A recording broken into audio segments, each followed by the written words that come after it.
Homely வண்ணங்களின் வணக்கங்கள். இன்றைக்கி நம்ம சுவையான கோழி குழம்பு எப்படி செய்கிறதுன்னு பார்க்கலாம்.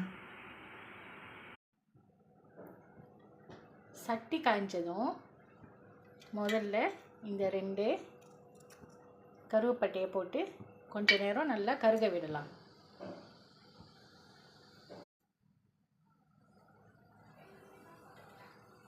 பட்டை நல்லா கருகினோன்னே நம்ம ஒரு லவங்கப்பூ, 3 ஏலக்காய், 3 கிராம்பு இதையும் போட்டுக்கிட்டு இடித்து வச்சிருந்த ஒரு சிராய்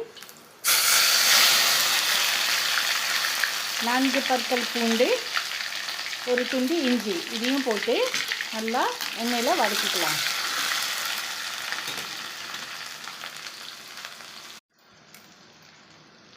இது பாதி அளவு வதங்கினோன்னே வெட்டி வச்சிருக்கிற ஒரு பெரிய வெங்காயத்தையும் போட்டுக்கலாம்.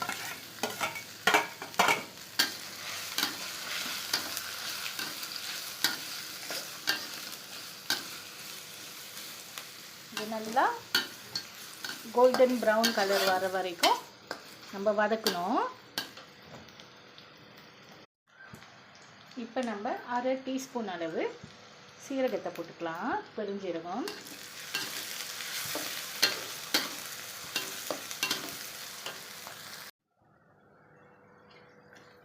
வெங்காயம் நல்லா இப்படி கோல்டன் ப்ரௌனாக வந்தோடனே நம்ம ஒரு பொடி அளவு மல்லி இலையை இப்படி உடைச்சி போட்டுக்கலாம். இதை போட்டோன்னே உடனே வெட்டி வச்சிருக்கிற தக்காளி பழத்தையும் போட்டுக்கலாம்.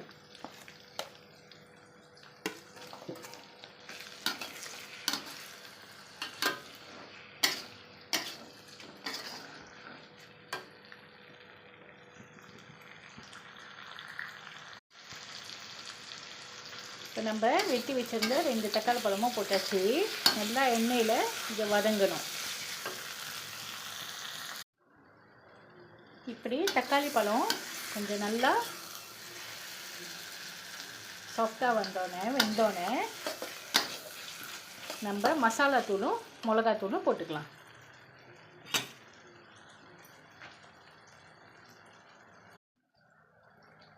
எனக்கு கொஞ்சம் உரப்பாக வேணுன்றனால ஒரு கரண்டி, ஒரு டேபிள் ஸ்பூன் அளவு மிளகாய்த்தூள், இது மசாலா தூள் 2 டேபிள் ஸ்பூன் அளவு போட்டுக்கணும். போட்டுட்டு நல்லா கிண்டிடுங்க. உங்களுக்கு ரொம்ப கட்டியாக இருக்கிற மாதிரி இருந்துச்சுன்னா கொஞ்சோண்டு தண்ணி ஊற்றிக்கலாம்.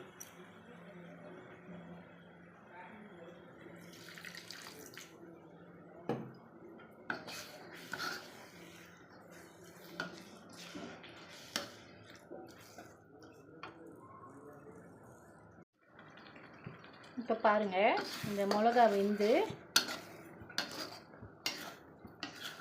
லேசாக எண்ணெய் பிரிஞ்சு வருது. இந்த நேரத்தில் நம்ம ஒரு உருளைக்கிழங்கு வெட்டி வச்சிருந்தது, இது 1 கிலோ கோழி நான் வெட்டி சுத்தம் பண்ணி மஞ்சத்தூளும் கொஞ்சமாக உப்பும் போட்டு வச்சுருக்கேன். இதையும் சேர்த்துக்கலாம்.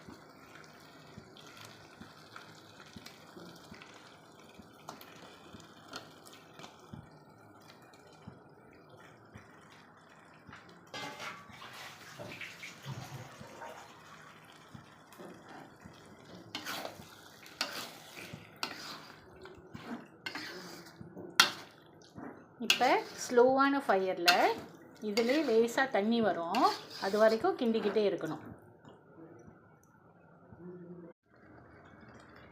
இந்த மாதிரி லேசாக தண்ணி விட்டோன்னே நான்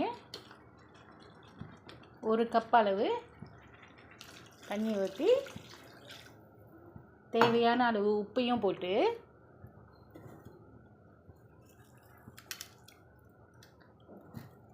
நல்லா கிண்டிட்டு மூடி வச்சிடலாம்.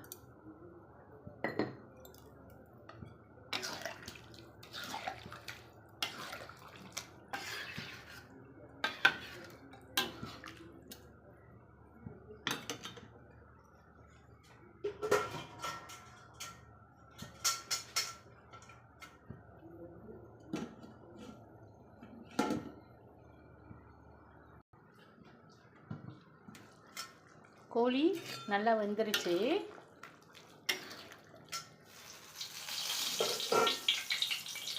இப்போ நம்ம 2 பச்சை மிளகாய், கருவேப்பிலை போட்டு நல்லா கிண்டிட்டு, எனக்கு நெய் ரொம்ப பிடிக்கும், அதனால் கொஞ்சமாக நெய்யும் போட்டுட்டு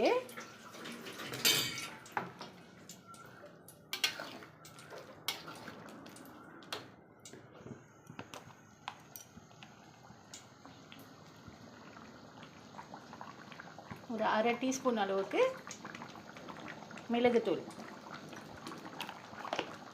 போட்டோன்னே நம்ம அடுப்பை அடைச்சிடலாம்.